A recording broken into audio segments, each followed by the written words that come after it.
الحمد للہ رب العالمین والصلاة والسلام علی سید الانبیاء والمرسلین وعلی آلہ واصحابہ اجمعین۔ معزز و محترم سامعین و ناظرین، خلاصہ تراویح کے 26ویں سیشن کے ساتھ آپ کی خدمت میں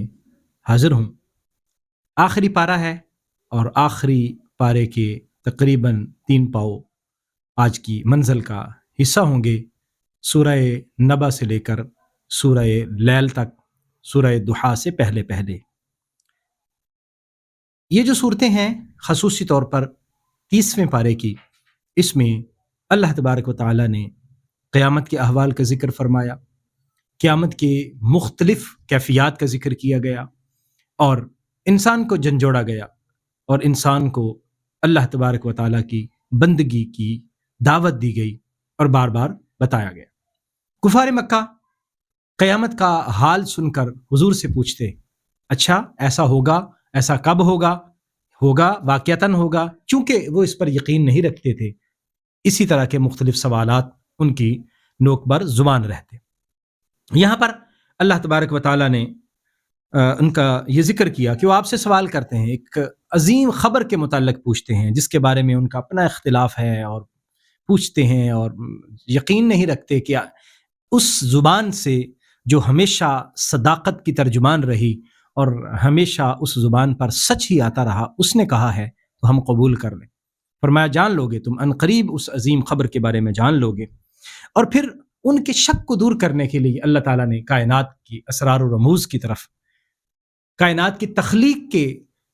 معاملات اور مختلف احوال کی طرف ان کو دعوت دی کہ دیکھو، زمین کو اللہ تبارک و تعالیٰ نے بچھا نہیں دیا،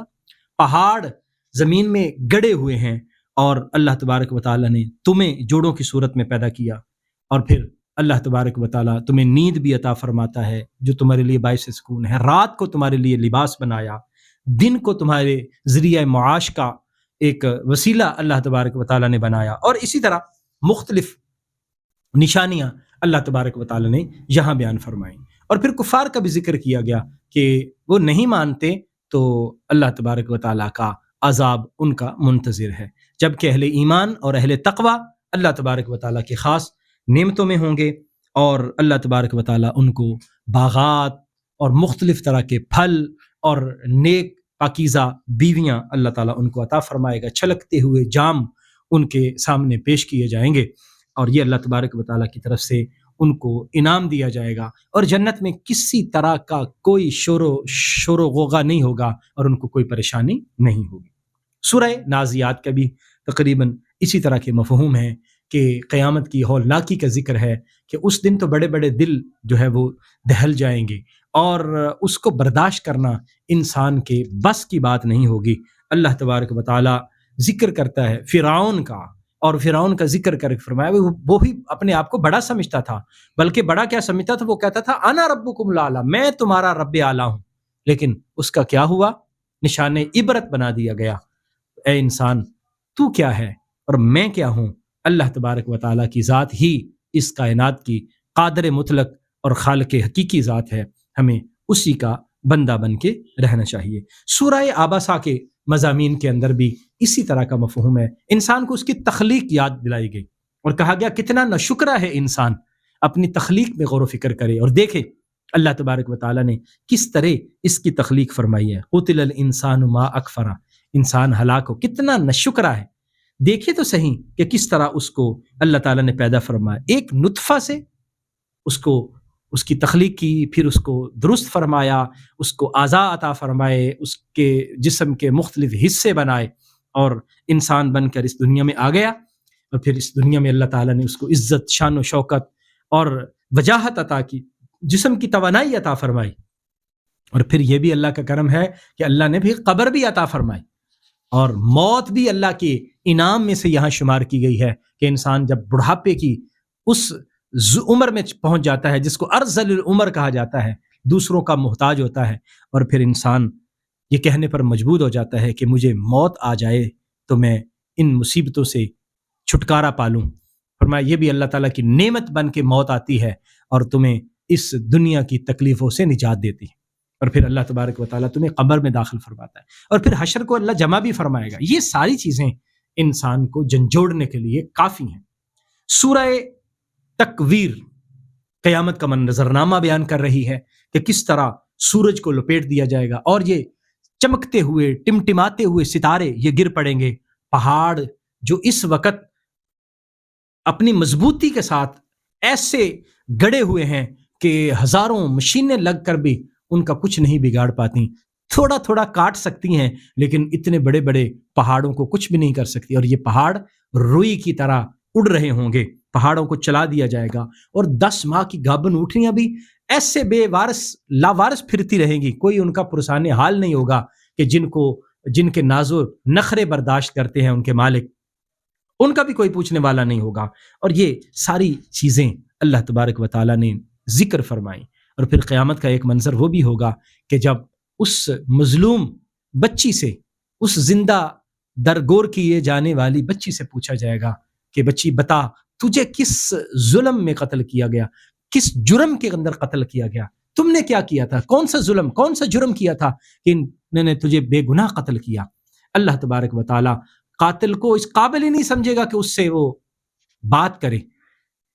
اللہ تبارک و تعالیٰ سارے جرموں کا حساب لے گا، اس لیے ہمیں ان چیزوں کو بار بار سمجھایا گیا. اور یہ ساری باتیں جو کس نے بتائیں، یہ رسول اکرم صلی اللہ علیہ وسلم نے ہم تک پہنچائی ہیں. فرمایا وہ ہم غیب کی باتیں ان کو بتاتے ہیں، وما هو علی الغیب بضنین، اور وہ غیب کی خبریں آگے بتانے میں بخیل نہیں ہے. اللہ جو ان کو علم عطا فرماتا ہے وہ اس علم سے آگے لوگوں کو بھی فیضیاب کرتے ہیں اور ان کی تشنگی کو دور کرتے ہیں. سورہ انفطار کے بھی ابتدائی مضامین یہی ہیں. انسان کو کہا گیا انسان آج تجھے اپنے رب کریم کے بارے میں کون سی چیز دھوکے میں مبتلا کرتی ہے، یہ فہم تمہارا، یہ سوچ تمہاری کہ اللہ تبارک و تعالیٰ تو رحیم ہے، وہ کریم ہے، میں جو مرضی کرتا رہوں وہ بخش دے گا. بھی اللہ تعالیٰ نے کچھ اصول طے فرمائے ہیں اور اللہ اپنے اصولوں کے، اپنے وعدوں کے خلاف نہیں کرتا. تم نے لوگوں پر ظلم کیا ہوگا، تم نے شرک کیا ہوگا، تم نے زیادتیاں کی ہوں گی، لوگوں کے حق مارے ہوں گے، اور تم یہ سمجھتی ہو کہ اللہ قیامت کے دن معاف کر دے گا. فرمایا ایسا نہیں. اللہ تبارک و تعالیٰ کا نظام عدل ہے، اس نے قائم ہونا ہے، میزان عدل نے قائم ہونا ہے اور اعمال کا حساب و کتاب دیا جانا ہے. سورہ مطففین میں ان لوگوں کی ہلاکت کا ذکر کیا گیا کہ جو ناپ تول میں کمی کرتے ہیں، لوگوں سے لیتے ہیں تو پورا پورا ناپ کر لیتے ہیں، اور جب لوگوں کو دیتے ہیں، فروخت کرتے ہیں چیز، تو اس میں ڈنڈی مارتے ہیں. فرمایا ان کے لیے بھی قیامت کی ایک خوفناک وادی جس کا نام ویل ہے وہ منتظر ہے، اور بس اس دنیا سے رخصت ہونے کی دیر ہے تو بس ان کا عذاب قبر میں ہی شروع ہو جائے گا، اور پھر حشر میں ان کو اللہ تبارک و تعالیٰ سخت عذاب سے دوچار کرے گا. اور جو نیک لوگ ہوں گے اللہ تبارک و تعالیٰ ان کو علیین میں جگہ عطا فرمائے گا، اور اللہ اپنے قرب خاص میں ان کو جگہ عطا فرمائے گا، اور اللہ تعالیٰ ان کو نعمتیں عطا فرمائے گا، اور ان کے چہروں سے ان نعمتوں کی جھلک نظر آئے گی. سورہ انشقاق کے مضامین اسی طرح قیامت کے احوال، اس کی کیفیات کو، اور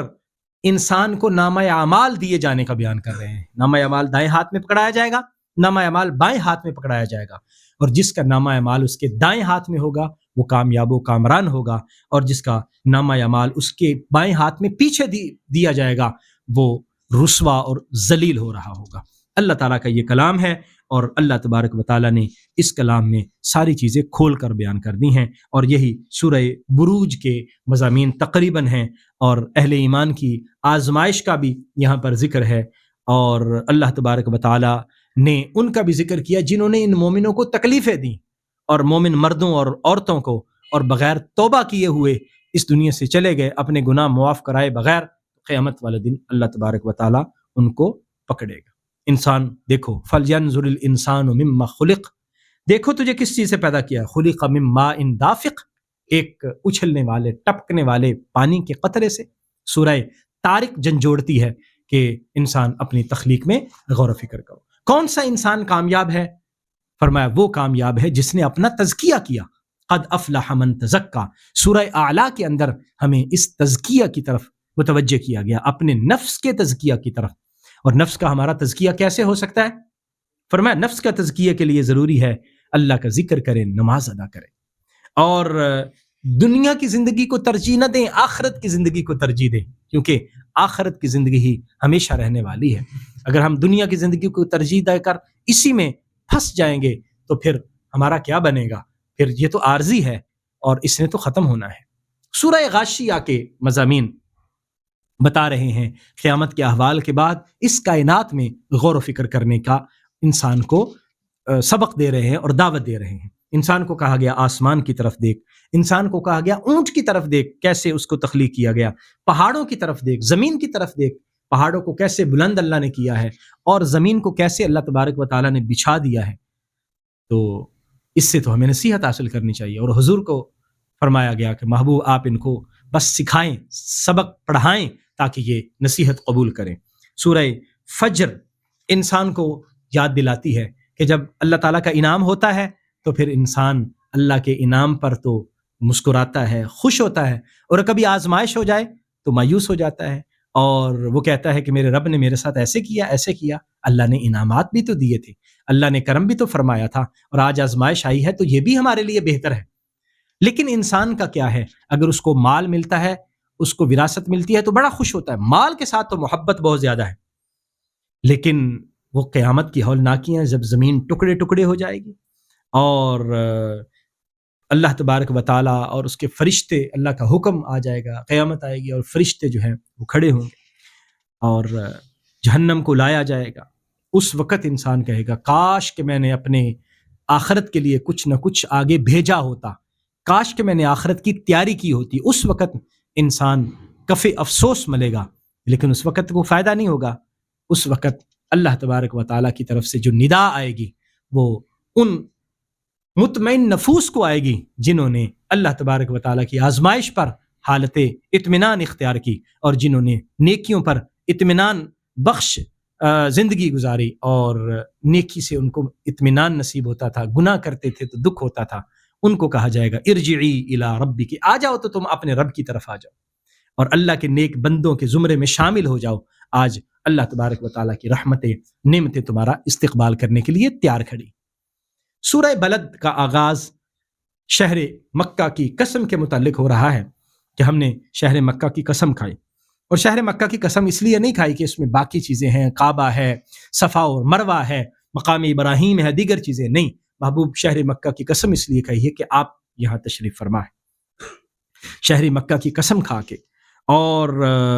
پھر حضرت آدم علیہ السلام اور اولاد آدم کی قسم بھی یہاں ذکر کی گئی۔ فرمایا انسان کی تخلیق ہوئی ہے، اور انسان کی تخلیق جو ہے وہ مشقت والی تخلیق،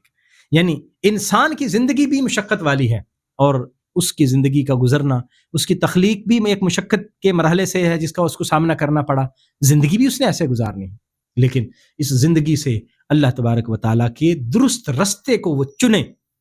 اللہ نے دونوں رستوں کی رہنمائی فرمائی ہے،